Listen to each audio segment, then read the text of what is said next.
So here we are with Jani Haapala. Hello. He's from Qentinel and he's wearing a robot framework shirt. That's to do some That's amazing. Yeah.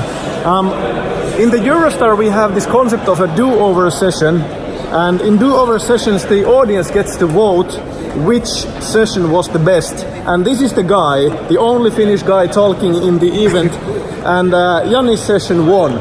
It was about his journey from rookie to an expert in test automation, am I right? Yes. Cool. And especially the evolution of automation through my own journey. Wow, that's amazing. Can we have a short chat somewhere about? I would have a couple of questions that I think the audience might be interested to see. Yeah, sure. Cool. Here we are in the Netherlands. Let's find the train to The Hague. So here we are. So that was a great session that you gave. You had an amazing talk. First of all, may I ask if I actually took a recording of the whole talk. So is it okay for you if we cut the whole talk after the session that we have here? Yeah. So we could actually combine it here so people would see it. Yeah. Okay, you have no other option than to say yeah, because no would be strange now. Yeah, sure. Okay. It's on a fresh memory now since I just came from the presentation. Yeah, and you're like in the state, and yeah, I'm totally rocking at the moment. Yeah, that was amazing. How did you come up with that talk, and what was the origin story? How did you got inspired that I will have to share this story now with somebody? Basically, I've been in many years already. It's kind of my passion to try to improve everything constantly, and I've been seeing the struggles that the companies are going with test automation through, and I'm good of coming metaphors that what those things mean in the real life, and through that way we have started to iterate the problem with one of my very good colleagues. Yeah. And then we just like to improve things, and we came up with certain concepts for the solutions, and also pinpointed certain kind of phases on the test automation that most of the people are coming up when they are evolving with test automation. Yeah. Because I see that the whole usage of test automation, I mean, it's like a path that you need to go through. There are no quick routes for the path. You just need to go through the path. But the only thing that I can help with it to keep the guys roughly on the path, that they are not going over the cliff. Yeah. But I need to let people go through the path. Yeah, you cannot say that test automation is a project. It's a new way of life and like a habit that we build. It's kind of same thing that it's in the DevOps. It's a mindset. Yeah, you constantly want to do things better and better. Yeah, that's great.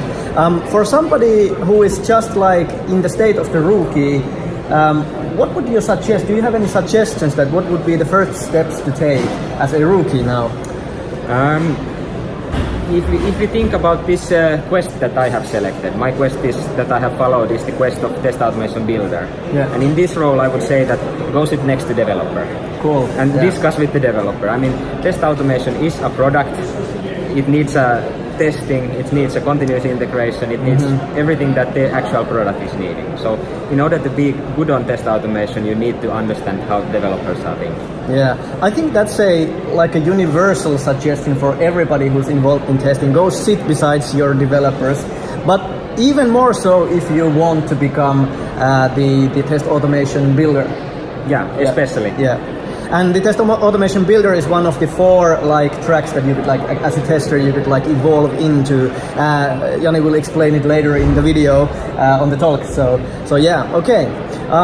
So are there what are the topics in the domain of testing at the moment that are really exciting for you? So what gets you really psyched up at the moment?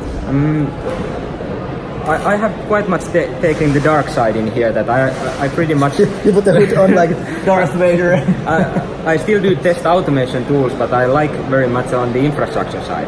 Yeah. So definitely in the infrastructure side is everything that the clouds are bringing. Yeah. All the possibilities with the environments, these AWS environments that enable you to do more testing and do the testing more efficiently. Cool. And of course the AI. But for that, I'm a bit skeptic that it's ready for this test automation yet. I mean, you still need to get more knowledge about what you are actually doing before you can start to utilize AI and let the AI say to you how you need to do things. We're still a long way from the actual application. Because I understand that with AI you need to be able to say whether the result was okay or not. Yeah. And for that I cannot say for many of these cryptic cases. Yeah, you can imagine. Yeah. So this guy is Jani Haapala. He's the #1 do-over session guy here at the EuroSTAR 2018. And are there places, if somebody wants to reach out to you, how will they find you? Basically with social media, LinkedIn and Twitter. Cool. LinkedIn, Jani Haapala. Yes. And Twitter, was it Haapala Jani? Yes. At Haapala Jani. Not to make things too easy. Yeah, I will have to probably edit some kind of text here, because when I say Haapala Jani, it's like pretty easy for me to pronounce. But if you happen to be from somewhere else than from Finland, you probably can't catch it. Yeah. So Haapala Jani. Yeah, and I'm happy to help and answer all the questions, because I think that we can get the world better if everybody knows how to do better tests. Yeah, and one more thing, you had this Robot Framework Association URL about Robot Framework. It's an open source. Can I say it's a tool for test automation? Yeah, it's an open source test automation tool. So basically it's free and it's amazing. And let's put the URL here on the video once we publish it, so you can try to find it as well. You can go and have a look on the tool. Yay.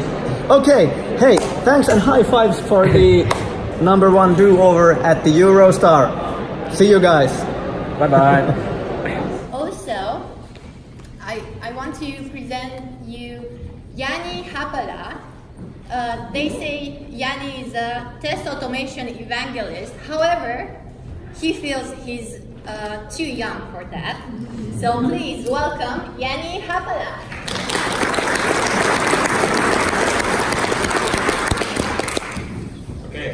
Can you hear me? Yes. Yeah, cool. So, I'm honored to be again on the stage, and I'm honored that you felt that it resonates so much that what I talked in the first time, so that I can tell it to you again. But I'm honored to have a second chance also for something else, and that else is my other game today. And I still would like to find somebody having 2 of hearts. Yay! We need to meet after this. So one dream fulfilled now. But okay, I guess that we can then go to the test automation side, and especially the evolution of test automation, how I have seen it through my own journey. And yesterday made me think, because I was listening to Michael's presentation, that can I dare to speak anymore about test automation? Should I speak about test verification or something else? I think that because Michael is in the other room, we can manage. So, first, few words about myself. My name is Jani Haapala, and I come from Finland. And like you see this Mario here, I see that the test automation is like a game constantly. So, I feel that it's a challenge and path that you are also going constantly forward and slaying those beasts on the level and getting to the next level. I have been given quite many titles and names with this my short journey in this test automation field, but those 6 I think that are something that I'm still most proud of myself. I work in a Finnish company called Qentinel. We are a quality assurance company, and more detailedly software quality assurance company, and we have these kind of 2 core statements that we use normally, and those are the ones that we believe that the quality of software equals quality of life, or that your business is as good as the software driving it. And when I help our customers with those statements, the things that I normally do is it has to do something with test automation or robotic software testing, or then helping the customers improve the software development process as a whole. And basically I'm very fortunate, because I don't get to do these things only daytime. I'm a huge home automation fan, and I can totally take everything that I do at the work time and use it at home to fully automate my home one day. Unfortunately, my wife doesn't share the idea, at least yet. Sometimes when it's completely dark at home and the automation is not doing its tasks, it's hard to justify for my wife that, yay, this is a good thing, this automation. but yeah, that's about myself. So, let's start to play the game again. How I got to the situation that I am now through my work career, that what had led to me to this position that I'm currently is. And I see that those things are something like this. So basically I started my career at Ericsson, and in Ericsson I was hired there as a manual tester. And I was manually testing these mobile network base station equipment there. But pretty soon already I did my thesis to Ericsson, and the thesis was about applying test automation for their needs. And from those times, my career has gone from Ericsson to this Finnish company called Espotel, then NSN, Nokia Siemens Networks, and lately to Qentinel, where I am. And same time, the tasks that I have been doing in these companies have been progressing from manual testing first to automating test cases, and then more and more forwards of making the test automation tools actually addressing the software development process as a whole. But this is a short tutorial how I got to this game. But if we then start to select a quest for our today's game, so we need to think that what quest we are selecting. There are lots of quests in this game, and I saw that when I started my career, like you saw in the previous slide, the only quest that you could select in this game was this quest of manual tester. But pretty soon I noticed that there was all kinds of these funny new things like agile and safe and lean and DevOps coming, and that meant that the standard manual tester role wasn't valid anymore, so it wasn't that useful. So that's why I saw that, in my opinion, the manual tester needs to go through kind of an evolution. So basically, we need to have new quests to select for those manual testers. And I see that the possible quests that there are to select for that manual tester are something like this. So the first one is Test Automation Builder, quest for Test Automation Builder. And this quest includes everything that comes for making these test automation tools and making these solutions for everybody that needs those in the company. And then comes to the second role, is a quest of Test Automator. And like the name says, in this role you automate the test cases. You increase the amount of automated test cases in the company. And the third one is still pretty much valid, you shouldn't forget it. You still need pretty much of exploratory testers also, but I feel that the small change in this role is that the exploratory testers must be also very good of using these automated tools as an input, and then must be able to produce automated test cases also as an output. Because still, even though you can add as much automation as you want, you cannot find new bugs with test automation. You only find those new bugs through exploratory tester. And then, last but not least, we have this requirement specifier. And I think that this is very interesting quest to select, because in my experience, in these companies that I have been, there's actually nobody in the company that knows best how the product actually works than the tester. So why won't we take the knowledge of the tester and shift it as left as we can? So we can utilize also already the tester's knowledge in the phase when we are actually specifying the product. And that would hugely increase the value that we get out of these quests. Some of you might ask why this Test Automation Builder and Test Automator are separate roles. I can tell you that I have tried a couple of times holding these both hats on my head. But every time I have been hugely schizophrenic, because in the Monday I have the test automator role and I want to make a world-class test automation solutions, and the test comes some other day. And then on the Tuesday comes the product owner and says that you need to have these and these tested tomorrow. And the framework is not that important. So I see that these two roles are constantly conflicting with each other, and that's why I see that those are two separate games. But like you saw already from the previous slides, I have for myself, selected this quest of test automation builder.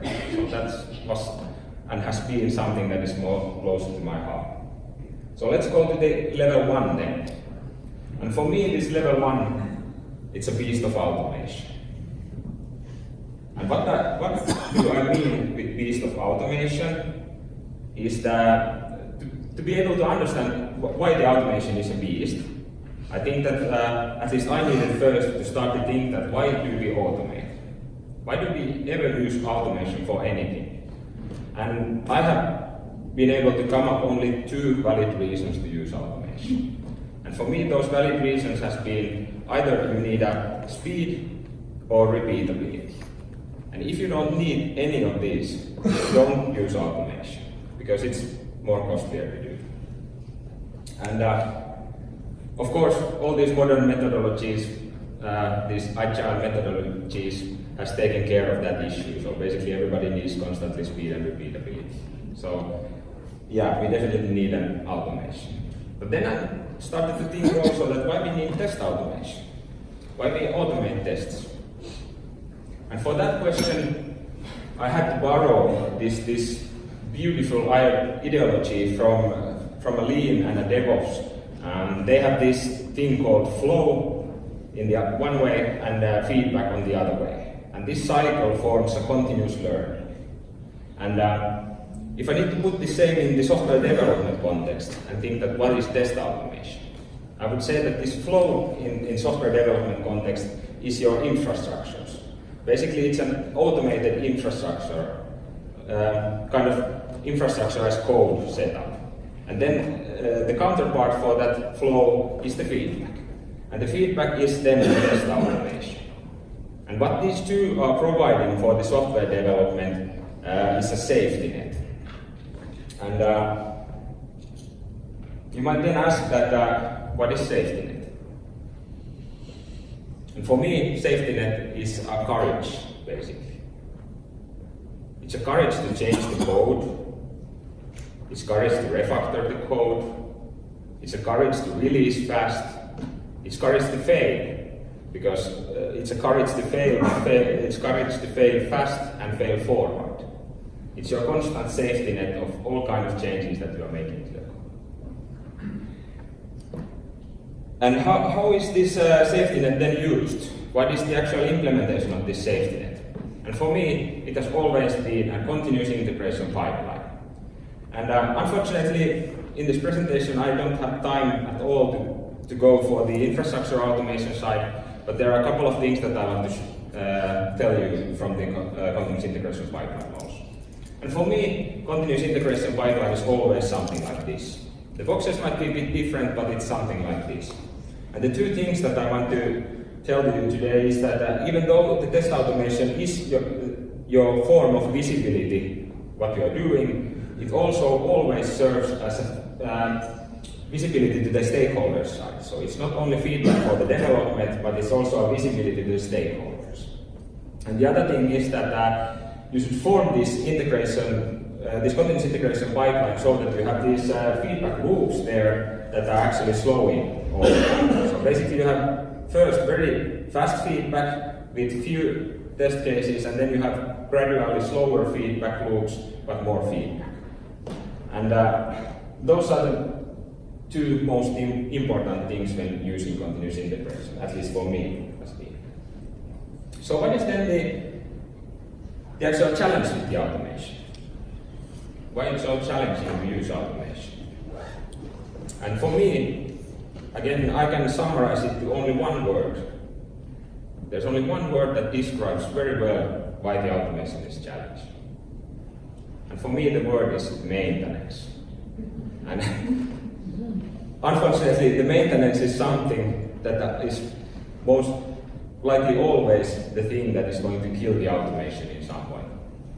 And to try to understand why the maintenance is such a burden with the automation or actual beast, I have tried to illustrate it with this picture. And basically, you read this picture so that these lines are representing the amount of manual work that each of the solutions is gaining for you when you are taking those solutions into use. And like we saw from the continuous integration pipeline pictures, using automation is not only the automation tool. It's the infrastructure as automation, it's the continuous integration, it's the environment, it's all the automation tools that you need. And depending on the team, they can cope with quite well, but normally not that well. So they are ending up having a huge amount of manual work with the maintenance. And in the left side of each of these lines is a capability of doing new features, and the right side is the amount of manual work that you need to do. And how teams are normally coping with this, it looks something like this. So the teams can take quite many solutions with them and use those solutions, but in some point they are going to hit the wall with the maintenance. And normally the solution is to hire a guy, new guy. But then sooner or later we realize that we need to hire 2 guys. Next we are hiring 4 guys and maybe 8 guys, and at some point we need to say that, whoa, we cannot afford any more guys. And before that happens, you already started to put your most talented guys from the team to maintain these automation, rather than making those new features. And unfortunately, the same happens also in all the teams normally in the company, because they are agile and they can select their own tools.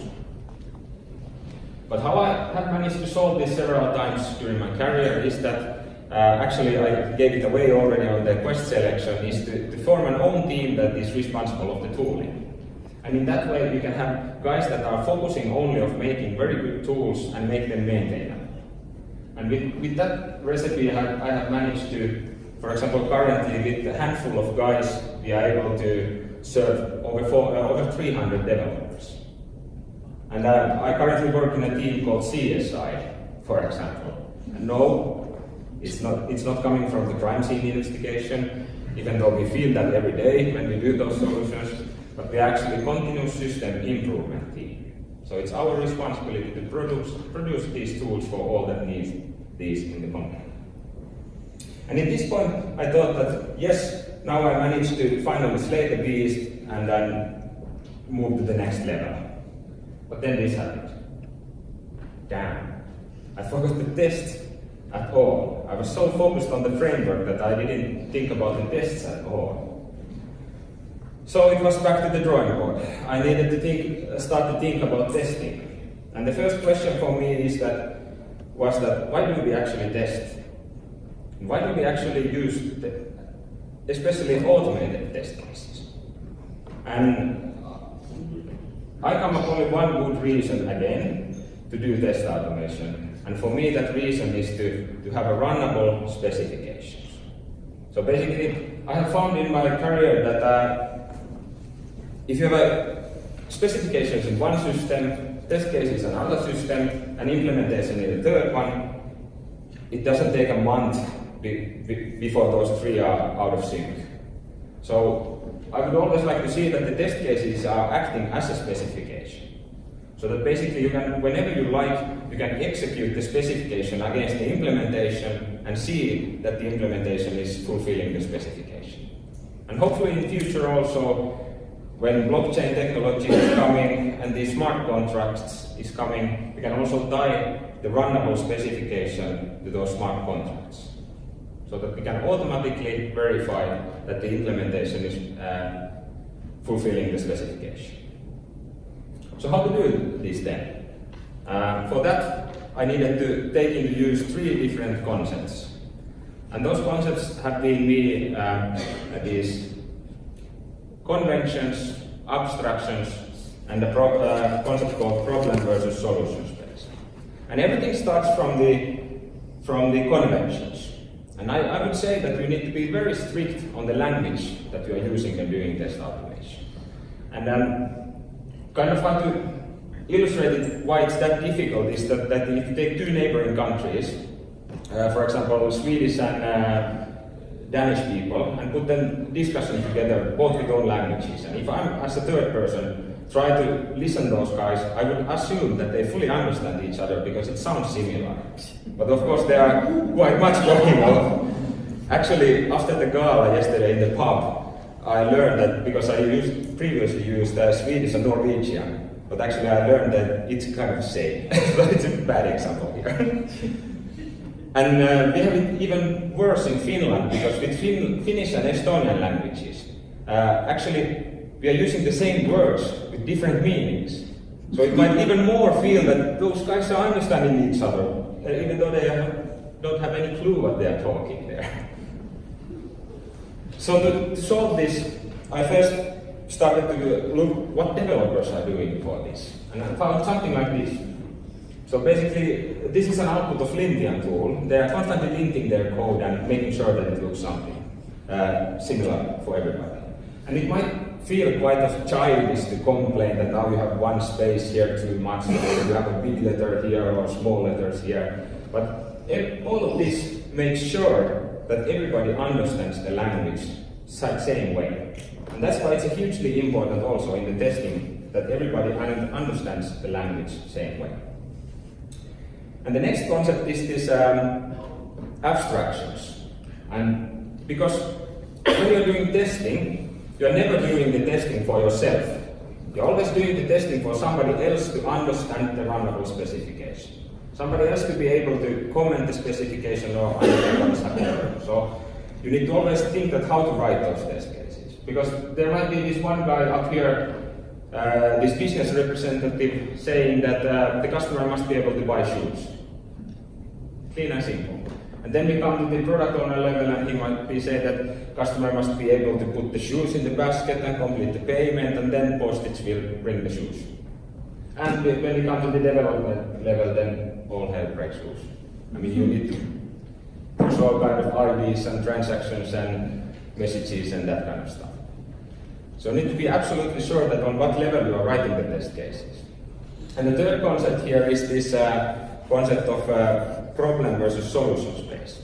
So basically, whenever you are writing test cases, those should be always on the problem space. You should be always describing some valid scenario or problem in the case that you are solving.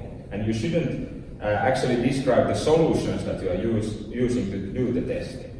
And for that, I have this small example here. There are two test cases here, testing exactly the same thing. But the first one is in the solution space and the next one is on the problem space.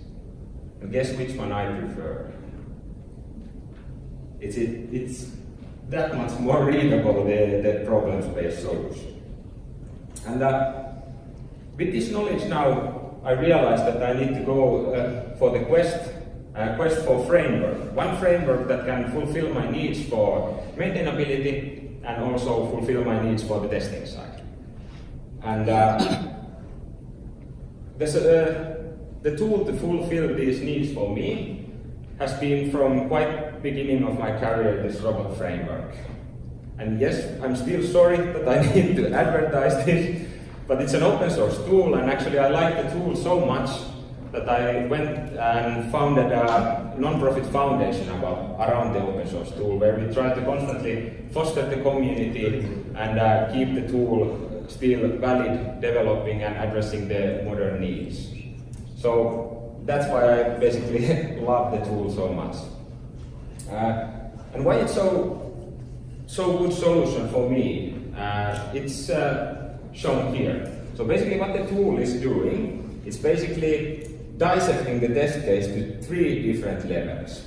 So in the lowest level you have the system under test, but on top of the system under test you have these test libraries. So basically you have an own layer of libraries that only serves as a means of communicating with your system under test. And the tool is written with Python, so it's quite easy to understand for everybody.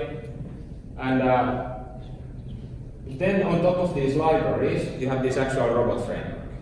And the only meaning of robot framework in this equation is to have a standardized way of executing test cases and standardized way of reporting from the test cases. And then we have the test data as the highest level. And why this layering is so useful is that I can, for example, change the robot framework here and also keep these API libraries underneath. Or I can take the test data and use it with completely another tool. So basically I'm abstracting the testing for certain meaningful layers. And the robot framework, it's a keyword-driven test automation tool. So the syntax is quite nice, test cases are quite readable. And you can also do this BDD, TDD, test-driven, keyword-driven, all kind of automation for that. And that has been a great asset for me when tackling this level 1 beast during my career. And with this tool, I finally thought that now I managed to, and also managed to slay the first beast and could move to the second level. And second level for me has always been a beast of mass. And what do I mean with mass? With mass, I mean the sheer amount of test cases that you start to have. I mean, when you start to offer test automation for everybody, for them to automate test cases, the test cases is something that you are going to get, and a lot. And in many of my cases, it has been following something like this curve. So basically, we have this orange curve here showing that how much test cases you have in one company. Now when you are offering this to everybody and they are all writing at the same time huge amount of test cases, it happens sooner than you think that you have over 10,000 test cases.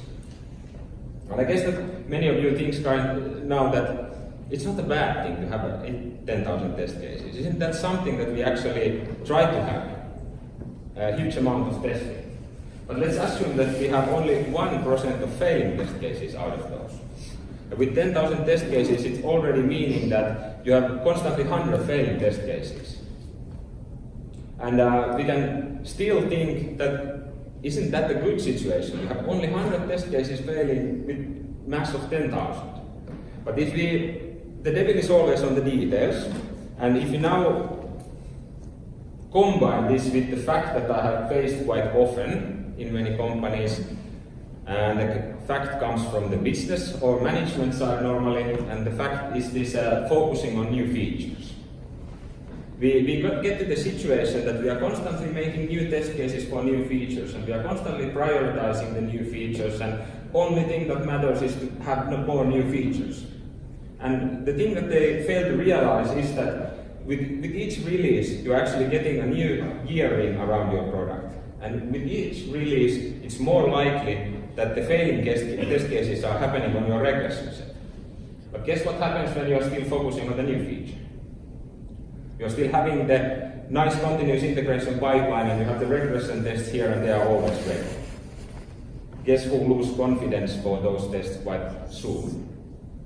The development. I mean, they couldn't care more about the tests and their results because it's always ready. And that's the biggest thing in this beast of mass for me. But even though this is a future already, I have seen quite often that the management can make it even worse. Quite much worse. And it comes in a form of this graph. So basically this blue line here is the time per test case. So how long does it take to make a test case? And management is quite good of maybe tying your bonuses for the fact that how many test cases you are making, or tying your bonuses on the fact that how fast you are making the test cases. And it's not that uncommon to get it from, let's say, 4.5 hours to closer to a couple of minutes to make one test case.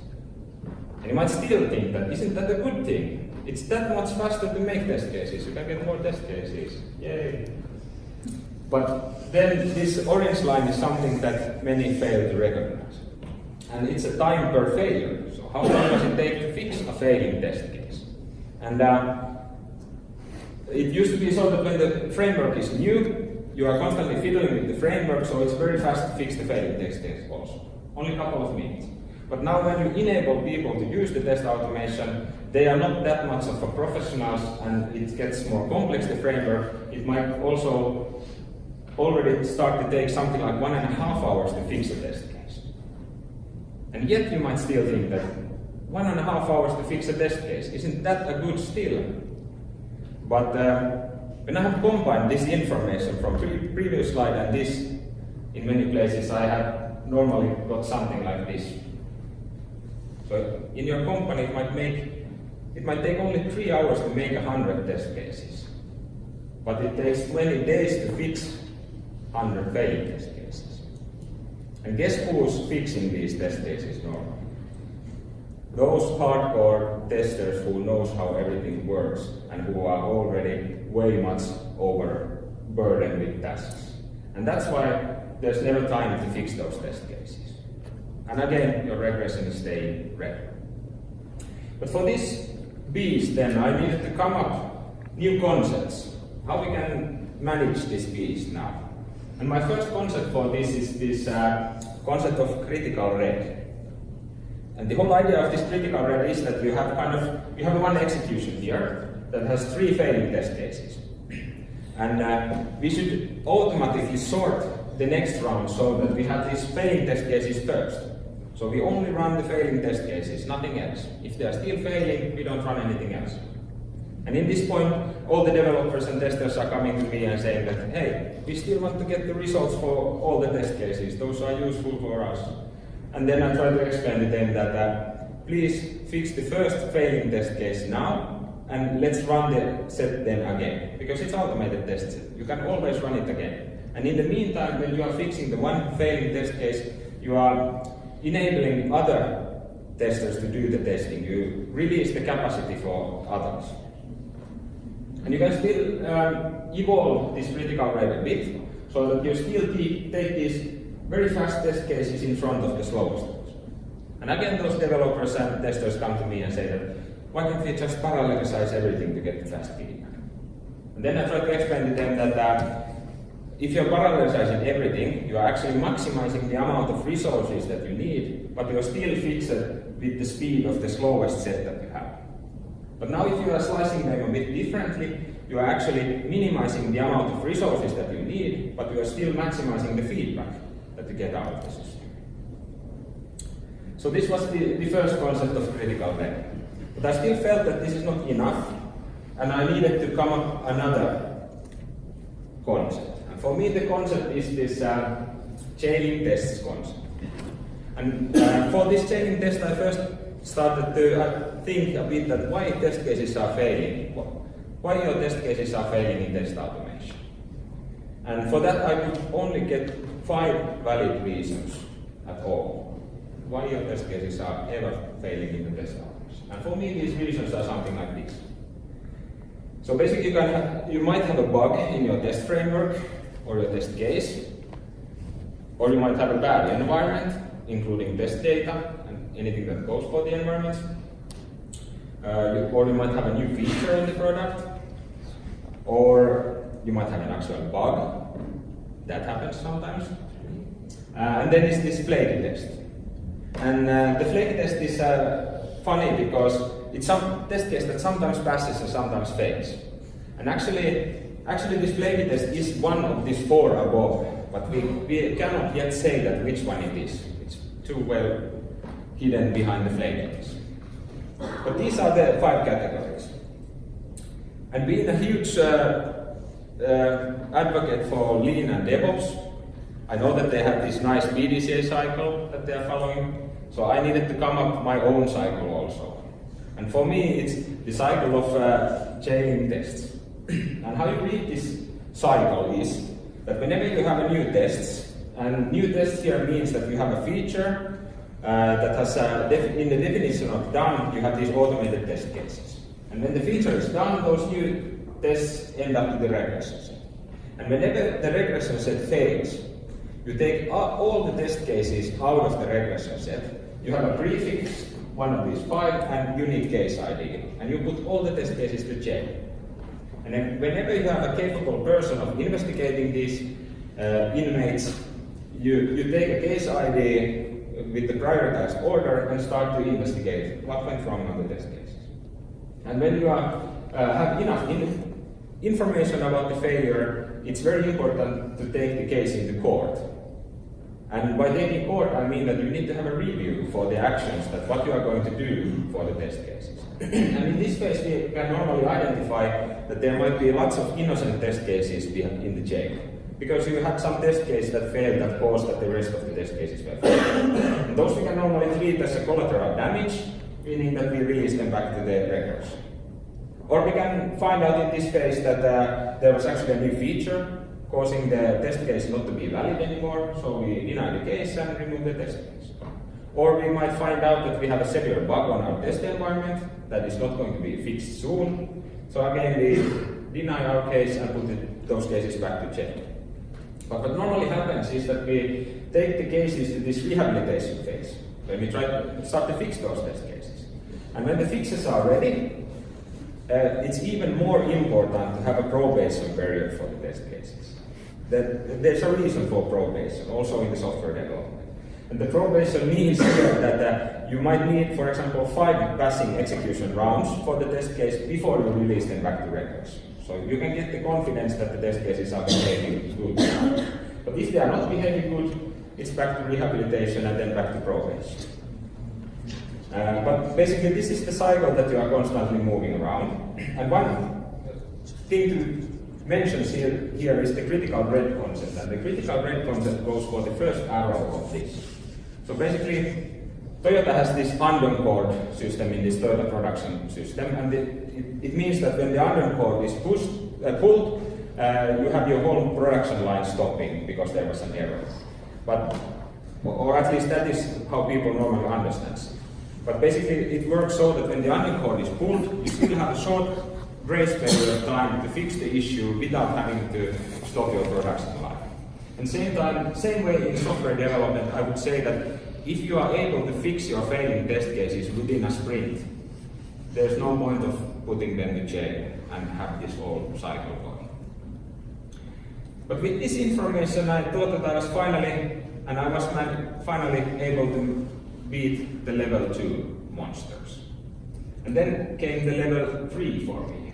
And for me, it's a beast of meaning. And with beast of meaning, I now mean that what if I have 100 test cases? What if I have 10,000 test cases or even million test cases? What should it tell for me to have that amount of test cases? And the guiding idea that I have used in this level is this quite well-known concept of knowledge pyramid. It was invented somewhere around 50s. The original author is not that well known, but in the 80s, this Russell Ackoff took it into the software context. And the knowledge pyramid states that in the lowest level you have a data. And you can always take the data and refine it into information. And you can still take the information and refine it as a knowledge. And you can still take the knowledge and refine it as a wisdom. And now when I have a huge amount of test cases, it means that I already have the data layer. So for me it was first a quest of information. And how to get information out of the test cases meant that I needed to get the ability to see forest from the trees. And for me this information meant some kind of visualization for the test cases. And for example, I have quite often used this this small tool called Grafana, this small dashboard that basically I just start to put those executions here. And now in a very easy way I can start to see already that how many test cases I have, how many are on the regression and how much I have on the jail. If I have something like 10 cases on the regression set and 1 million on the jail, it's kind of a bad thing. Or I can see also that if there are how much there are failing test cases, or do I have test cases that are never executed? Kind of a bad thing also. And with this way I managed to refine the data to information, and then for me it was a quest of knowledge. And for knowledge for me means now the means of seeing correlation with the system and the test cases. Somehow seeing that the correlation there. And how to achieve this correlation for me has been to use this own tool. I call it a test history. But basically the idea in this tool is that you take the whole execution round and put it again on the database. And then you start to put those executions next to another. And now with this way, I can start to already see correlations. For example, if certain part of the code is changing, what part of the test mass is failing. Or for example, if I have these flaky test cases, I can spot them from there. Or I can also see cases like when the software has fatally crashed, but I still have test cases that are passing. Kind of bad thing also. And with this tool, I managed to get some kind of idea of the correlation between the test cases and the tested system. And then I headed to the quest of wisdom. And what wisdom means for me is a kind of ability to react to those bad things before they happen. So that I can start to see patterns that leads to bad things before they happen. And this quest of wisdom is something that I pretty much feel that I'm still struggling with. So I haven't get enough wisdom or that much that I would like to have. But still I have managed to already carve some wisdoms out of this level.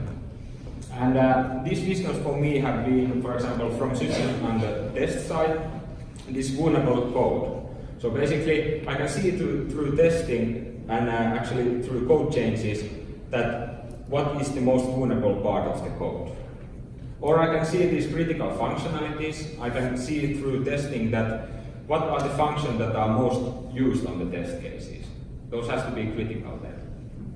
Or I can see these critical use cases. If I need to see these certain user actions all over again in many test cases, so those functionalities or paths has to be critical. Or then the system performance, that if I have huge amount of executions for same test set, is it getting slower and slower the execution time? Then the performance is getting bad. Or the system complexity. How many keywords does it take to make a test case? If it's increasing, then it might mean that our system is getting more and more complex. And I don't want to fixate only for the system on the test side, I want to also address the framework side.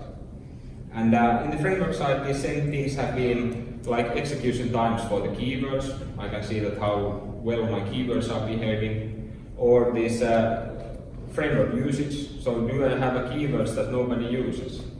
That's a dead code, and that was the maintenance pressure, and I should get rid of it. And also, how easy it is to make a test case, or how easy it is to debug a test case. Or how efficiently the framework is used. So how well those keywords are reused, for example. And these are basically some of the wisdoms that I have managed to find out. But with saying that I'm still on the level 3, all of you knows these modern games. It doesn't matter what level you are on, you can still play whatever level you like. So that's why I have had a small play with the level 4 also. But for me the level 4 is still a piece of future, because I'm not yet sure that what is going to actually be the level. But with playing this, exploring this level, I have had some ideas that what the level 4 might be. And for me the ideas that what it's maybe going to be are something like this. So definitely, I guess that it wasn't a surprise that this AI stuff is going to affect hugely on the testing also. But I cannot say which one is going to be happening first, either the AI on the tested side or the AI on the test automation side. But definitely that might be a good candidate. But then whenever I have been playing this variant of the level 4, I still feel that I don't have enough wisdom to be able to say enough about the inputs for the AI and also be able to validate the result of the AI is giving. And that's why I still feel that I'm on the level 3 on this game. This funny thing in this lower corner is this RPA, this robotic process automation. The idea behind this is that now when you are starting to have huge amount of libraries, test automation libraries in your company, so you'll be having huge amount of means of interacting with your software automatically. Why don't you use these same tools to automate your business processes also? And for that, I'm not completely sure that would it be a level 4 or would it actually be an own quest for this game. But I guess that time will tell that later. And basically, this was everything that I intended to share with today, so thank you very much for sharing the journey again with me.